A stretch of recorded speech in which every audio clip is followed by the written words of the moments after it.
and welcome along to another episode of this FM20 story, The Head Coach with me, Daniel. It's Season 4, Episode 4, and today we're back for a massive moment in the series. Our first game's at our new club at the new higher level we're managing in, the highest we've had in our career so far, and it's a massive 2 games we've got in prospect. The reason we're at Scunthorpe is because of an early season job change, bit of a surprise one as well actually. It's been a really entertaining season so far, a big double header with Halifax in the second episode, a transfer special in the first, and then a surprising job offer last time out, so if you don't know why we're here then go back and check that one out. But before we get into the 2 games and look at the tactic we've picked with our new squad, a massive thank you to everyone who continues to follow the series. I really do greatly appreciate it as always. If you've missed any of the story so far, you can catch up in the eye above with that one. If you are enjoying the series and looking forward to our first games at Scunthorpe, please do put a thumbs up on the video. In League 1 we're going to be making our debut today, as well as playing in a leasing.com trophy. And there's a little bit of a side story here as well. The first game's against Crewe today in that competition. Now normally we'd go all out with our reserves, but Crewe are the side that rejected us for a job. They're below us in the league, they've got a slightly worse reputation, but they turned us down without an interview, whereas Scunthorpe gave us the interview and the job, so we're always going to be very thankful for that. But finally, before we get into it, if you are new to the channel, subscribe for daily FM20 content. If you're a Scunthorpe fan, I hope I do you proud. We'll be back with Dorking Wanderers as always tomorrow. A massive start to the season in that one too. A really big weekend of action on the channel. But let's go and have a look at the tactic we've picked and get into our first game against Crewe today. We've only been in the job for about 48 hours now, so there's not too much we've been able to change so far. It's the one competition we've been doing really well in. They won their first game against Stoke under-23s, and now it's the battle of the 2 sides that won their first game. 2 of the League 1 sides going head to head. Both in poor form, both really struggling. This is the tactic we've decided to pick, and we are going to make a few changes to the squad today, as I've just picked the first 11 for now, but I just want to take you through the tactic first and how ideally I'd like it to look. So we've got Watson as the sweeper keeper on defend. He's just coming back from an injury he's had all season. I really think he's going to be a crucial player for us. Excellent star rating, one of the stars at the club. There's 2 good centre halves. They've got a poor partnership and link up, but I think we can fix that by sorting out the defensive line. And then we've gone for Lamptey and Boutroyd as the fullbacks, a bit like at Dorking in the other series, just defensive, making sure we've got a solid bank of 4, and we'll let the wingers play a bit further up the pitch, try and cause a bit of havoc with the front 2. We've gone for Daly and Bishop in midfield, but we've got a box-to-box midfielder and deep line playmaker, a bit like the classic partnership with Moles and Smith in the other series. And I know you might say, why are you doing the same one in both? But the players suit it, so that's what we have to go for. I am tempted with Scunthorpe. I don't really know how good they are compared to the league, but I could drop one of the strikers to the holding midfield role. We've got that youngster Tom Neal who we mentioned in the last episode. He's pretty good in that anchorman position if need be. But I want to try and give us a chance to be on the front foot. I like attacking football, having chances at the other end, though if it does turn out we're not one of the best sides in the league, we can just go back to a more measured tactic. But 2 wingers, one as an inverted winger on the left, a winger on attack on the right. Those 2 can switch as they're both quite natural in their positions, so they'll be able to rotate as the game goes on. And then Olamola's joined as the pressing forward up front. He's got Walker alongside him as an advance forward. Walker again a man who can play on the left, so plenty of options we've got to go through. But we'll go and make the changes we need for this leasing.com trophy game, and we'll be back in a moment to find out our lineup for tonight. So back for the lineup, and we've gone for the essence of this competition. A lot of backup players, a lot of rotation, giving a few youngsters a chance as well. So we've got Kelsey and Goal, the backup sweeper keeper, Moran and Slayer the fullbacks, I hope I pronounced that right, Bedeau and Thomas the centre halves, Woodyard and King in central midfield, McDonough on the right wing, Flanagan over on the left, Olamona the first choice striker, the only player out of the first 11 to start, and he's alongside McMillan up front, the man we talked about potentially being a starter. But Flanagan's the really good 17-year-old, he's going to play off the left wing for this occasion, just so he doesn't have that pressure in front of goal. Try and let him be a little bit more creative. We put the other one from the under-23s, Andy Cook's on the bench. Also Tom Neal falls into that category too. Doesn't quite fit into this tactic at the moment, but my plan is after an hour we'll take Olamola off, and then depending on the position of the game, either Andy Cook or Tom Neal will come on for him. If not, it'll be Neal on for Olamola, Cook coming on the left for the last half an hour. But I'm really excited about getting started with Scunthorpe, and no matter what the result tonight, I'm just looking forward to getting going. Of course not the most important game in terms of result, we're not too worried about the leasing.com trophy, but it would be nice to start by at least avoiding defeat, and hopefully we'll be able to do that today. So I think the only player you haven't met in this 11 is McDonough. He was such a reserve backup that we didn't look at him in the last episode, but even for 2-star ability, 30 at 26. He's not terrible, to be honest. Maybe League 2 level, he's probably about Halifax standard, but a decent enough backup for this competition. So let's go and get into this first game of the two and see if we can get a good result against Crewe. Well, I'm a bit worried now. A flat 4-3-3 for Crewe. I do struggle against that formation, I've got to be honest. Charlie Wyke up there, he's a good player. Jaden Stockley, who had a bad spell at Luton and then scored a winner against us in real life this season. Wintle and Lowry in the middle, both of them featured in our FIFA 19 save for those of you that have been on the channel a long time. And then Harry Pickering over at left back and the likes of Will Jaskalainen still on the bench. But let's go and talk to the lads. We can secure qualification, but I'm not going to heap any pressure on them. Just a couple of slight tactical tweaks we've got to make today, largely because of the players that are in the squad. We're going to change Flanagan to a winger duty, and we're also going to drop McDonough to a support one. But aside from that, it's exactly the same formation, so let's just go and get into the first half. We've got a tunnel interview, which is unusual here, even though it is our first game, I guess, but I would have thought they wouldn't be worried about the Checker Trade Trophy, or the leasing.com as it's now called. We can rely on Woodyard, we've given him the captaincy today, and we're trusting the 17-year-old to play out a position. I just want to give him that extra bit of flexibility, and hopefully he'll prove us right in the first half. 20 on the clock, it's a corner for Crewe. They've probably started the better of the two. Heathhead's just over and I'm going to make some tactical tweaks. We're trying to focus the play out wide early on. I'm just seeing if there's anything else we can do in terms of width. I don't really think there is at the moment. So we're just going to go and get back into it and hope this front three can be held off. Half an hour on the clock, Badeau with a throw on the left. No idea why the centre-half's taken out. We'll have to go and look at the instructions. We've set the basics up, but we've not gone into too much detail yet. I'll do that ahead of the league game at the weekend. But I just want to get used to all of the backup players, and I guess most of the set-piece takers won't be in the team today. Kelsey with a long ball forward to the right. Lovely touch by McDonough there. We said star rating-wise, he's probably the worst in the team. He's doing a job there, but he lacked a bit on the cross. And he's cleared away to Wyke, who can start a counter. The front three causing a bit of trouble on the break. Here's Stockley with the delivery to the back post. Wyke nods down, Lowry volleys. That's a bit unfortunate. It deflected away. The keeper had dived down, just fell into the path of Heath, and he manages to tap it in for 1-0. Crewe getting the first goal of the game. I'm not sure what we can do here. The front three has always been an Achilles heel for us, but McDonough heads the ball in. It's cleared away and as far as King. He volleys from the edge, but it's just over the bar, and a chance to go level goes begging. The game's coming to life in terms of highlights now. A throw in for Crewe at the other end immediately. Pickering to Wintle and now Lowry. They're keeping the ball quite well in the middle. So the back post to Askew is overlapping. Into Lomas, really good save. Wyke hits the post. It's hacked away by Thomas.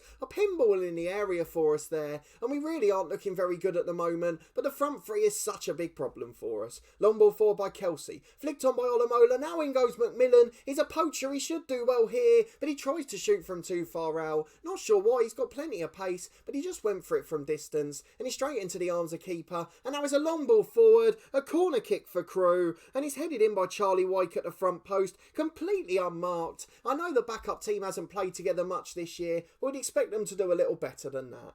I know we've got to work a little bit on set pieces. It's going to take a while to get our imprint on the club. And I know that we were always going to struggle with the front three. But I'm a little bit disappointed by that first half. You don't often get that new manager bounce in this game. Something that quite frequently happens in real life. And it's the one thing I'd like to see replicated. Particularly because it'd help me at the moment. But 5 minutes into the second half, we said the result wasn't important. And with the backup side, we're getting well and truly beaten. And we probably expected it at the start of the game. An hour gone, nothing more happening. Let's just go and make a couple of changes there. McDonough's had a poor game. He'll be replaced by Colclough. Get him on the right-hand side. We've got McMillan who's struggling, as is Olamola. I might just go and rest him for the weekend, actually. We'll get Flanagan up front and young Cook on the wing. Get some of these youngsters first-team football. Flanagan's better in them deeper roles. He's a pressing forward or false nine, so we'll leave him in our natural pressing forward position. Hopefully he can have an impact there. And then Cook on the left-hand side, he prefers to be a winger. We're just going to leave him on that duty for now. I think he prefers to play a bit deeper, actually, but I don't want to commit too much just yet. We've got one more sub we can make, and I think Tom Neal's got to be the man.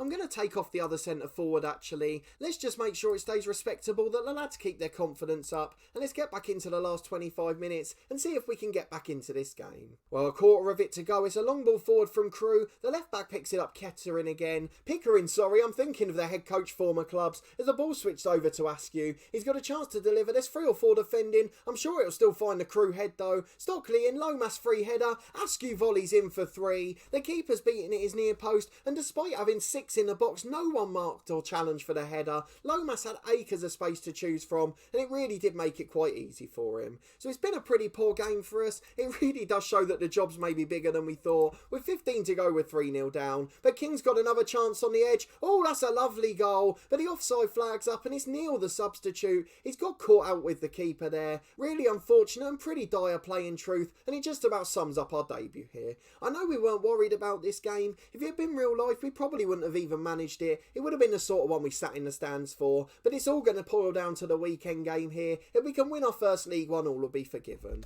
Not the best performance, the backup side's not great, but the first team will be in action for the first time at the weekend, and I'm hoping they'll put in a much better performance, as we'll be back in a moment to face Southend United. Well, it's kick-off time. Our first league game at Scunthorpe United. It's a tough one, a trip to 7th place Southend. They're chasing the playoffs and we've got a tough task on our hands, particularly after that awful defeat in midweek. So hopefully this one will go a little bit better. Let's just go and get into it and get it over with. Hopefully we can savour the day. It'll be a good performance on the road, but you never know what's going to be coming. Neil Harris, the current Cardiff manager in real life, is in charge of Southend on this one. They're in inconsistent form, but unbeaten in 4. We've lost 4 of our last 5 as a club, and 2 red cards in 12 matches for the referee already. That doesn't bode too well either. So we'll go and get into it. We'll make our changes, try and change this 11 back to our strongest possible one, and we'll be back in a moment to go through the new look lineup. Well, to be honest, it's a good job I didn't build my tactic around Tom Neal, because he's one of 6 lone players in the squad there, so I've had to take him out for Terrell Thomas, and that means we're going to be without his option. So no holding midfielder potential changes today. We're going to have to make this tactic work. So we've got a 4-4-2, the same as the last game. The 2 attacking wingers as we usually have. So Kelsey in goal because Watson's not quite fit. Lamptey and Butroy coming in at full-back. Burgess and McGahey the centre-halves. Daly and Bishop in central midfield. Wilson and Coleclough the rotating wingers. And Olamola, the only man to keep his place. He's up front joined by Stephen Walker. So let's go and get into this game today. Safari Moore on the bench after his debut in midweek. So not only had that defence not played together much before, one of them had never even played for the club. So into the game is a pretty similar formation. A standard 4-4-2 for Southend. And they've got some really decent players in there. One player we remember from last year, Josh Laurent, we had briefly at Torquay. If I remember rightly, he had a really poor spell for us, and then he got sold on for quite big money after a year. Let me know in the comments if I've remembered that wrongly. Of course, some of you will know that off by heart. And then Humphreys up front is a player I remember in years gone by, a youngster at Fulham that had always done well. But let's go and encourage the lads, get into this first half, hopefully put in a much stronger performance, and fingers crossed we can get a positive result as well. It'd be nice to start our league campaign in form. Well, corner for Southend, the first thing we're seeing nearly 20 minutes into the game. Burgess defends it well and heads away, but it's straight back out to the corner taker. Humphreys unmarked at the back post, the star striker not even challenged, but thankfully he manages to put it over, and it remains 0-0 with a quarter gone.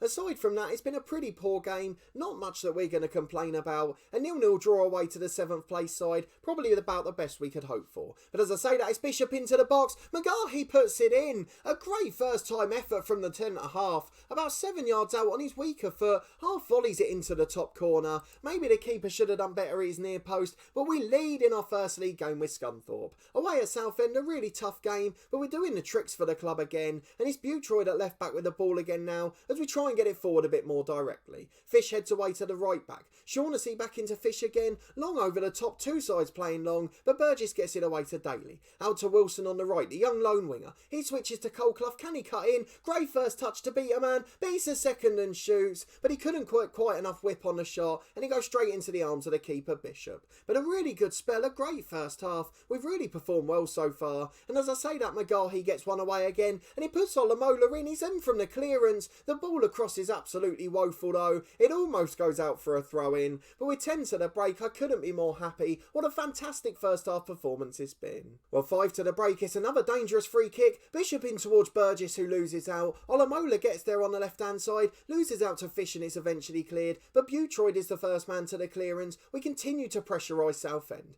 Boutroyd down the line, he's giving it away to Hilton, away to Humphreys, the centre forward, and now Holm can bring it out for the home side Southend. They're really starting to get on top on the counter. Out to Shaughnessy, the right back, he's overlapping at speed, into the back post, but it's over here. Hopper will chase it, but Lamptey sees it out. Oh, what's he doing there? Just get it away. Thankfully he recovered and got it out second time lucky, and McGahey mops up and gets it wide to Wilson. Brilliant run, it's electric quick, beats two, beats three, inside to the middle, has a shot. It's a bit of a wild effort, but you can forgive him that after the run. He probably just saw his name in lights a little bit, and at half time we're going to lead 1-0. Tariq Lamptey's been a bit of a problem, probably been the weakest link in the team today, and when we were going through the lineup we knew that right back was our problem area, and backup wingers is a bit of a problem too. But the first two ones have had a really good game, so it's just that right back we've got to worry about, and when we get our first choice keeper back as well, I think we'll probably be even better. So I'm really looking forward to getting going with Scunthorpe, especially if we can hold on for this brilliant result. Here's Burgess charging into the opposition half. Brilliant run from the centre half there, out to the left to Colclough, a little bit wide for him, still got a chance to deliver though. It goes back to Boutroyd who's unopposed, and he's got a chance to cross to Walker. Back to Bishop, goes for the shot. What an absolutely brilliant effort. Postage stamp into the top corner. The keeper had absolutely no chance, but we lead 2-0 with 5 gone in the second half, and we couldn't have deserved anything less. It's an absolutely brilliant display. Holmes got a corner though for Southend now, and if they get one back we'll be in trouble. Lauren has it cleared off the line by Boutroyd, out to Hutchinson on that right wing, and he gets it down the line to the corner taker home. Inside to Hilton. He's got time to deliver, but he's been closed down really quickly. Teddy Bishop out there to block. Absolutely brilliant display from him so far. An 8.4, a goal and an assist. You can't ask for much more from your midfield maestro, and with 20 to go we'll think about changes, just to give one or two a little bit of a rest. Let me know in the comments what you thought of the performance. I think it's been absolutely remarkable so far, and we're going to go a little bit more defensive now. Flanagan may be coming on the right. I'm not quite sure what the best option is. In fact, Olamola's going to go out there for now. Tyree Wilson's going to be replaced by Flanagan. Get the youngster on, get him some game time. He's certainly good enough to play at this level. We're going to replace Lamptey as well. Tafari Moore's a slightly more defensive-minded option, and with 20 to go we'll make those two changes and leave one more in the bank if we need to time waste. Well, 5 minutes to go, we might as well make the last change. Matty Daly just starting to struggle for fitness in the middle. In fact, both of them are, so let's take one of them off, get them a little bit of a well-deserved rest, and we're going to bring on Alex Woodyard in central midfield, an experienced pro who can see down the clock. Well, what a wonderful start to our time at the club. Our first league game and we're on the points board. 3 points, a fantastic victory away at playoff chase in Southend. We were good enough on the stats, we deserved to win the game. A brilliant performance from 1 to 11, and we couldn't have asked for a much better start than that. It's a wonderful moment for us in our first League One game. It suggests that we were probably the right man for the job, suggests that we were definitely right to leave Halifax for this one, and I think we're going to get out of trouble in no time, though of course I'm basing that on one league performance. Let's go and have a look at what the media said quickly. Quality of possession provides victory. Bishop's going to get absolute praise. He was fantastic at both ends, and we also are going to deal with a press conference off camera as Neil Harris is talking of his disappointment.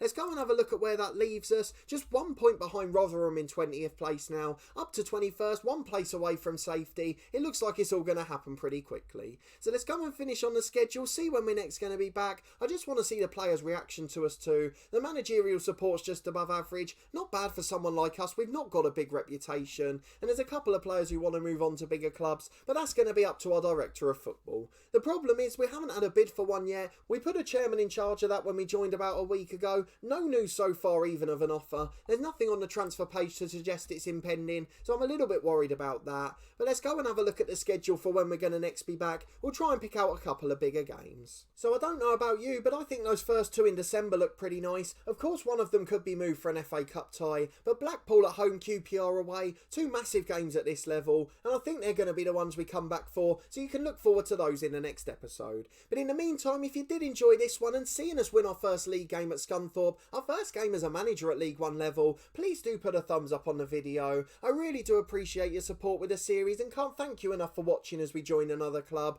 and I hope we can really make a success of this one, as I'm quite fond of the squad we've inherited. It of course helps immensely that we've got the likes of Cliff Byrne, Kevin Kevin Pressman, Muscle White and Sean Goater in the coaching setup. So many reputable names from the early 2000s. I really am looking forward to working with them, and I hope we can go on a good run of form now and be well clear of the relegation scrap next time we're with you. Let me know in the comments what you think of the tactical setup, the lineup we've gone for in the league games. I think we might have to go a bit more defensive in the cups, particularly with our weaker backup side, but otherwise I'm pretty happy with where we're at, and this tactic should win us more than we lose. Subscribe to the channel for daily FM20 content from my 2 long-term stories. This one will be back in 2 days' time with another big double header from Scunthorpe United. We'll really try and get settled in at this club, and we'll look back at how Halifax are getting on too. We'll see who their new manager is as well. Are they going to get a more reputable man than me? Then Dorking Wanderers will be back tomorrow, our first game of the season at a new level, and yesterday we had our transfer special with them too, so the start of the season really is hotting up. It's a brilliant time in both series at the moment, and I really am enjoying them both greatly. But a massive thanks for watching this one and your continued support of the series as always. I really do appreciate it, and I hope to see you next time for another big episode as we look to climb this table with Scunthorpe United.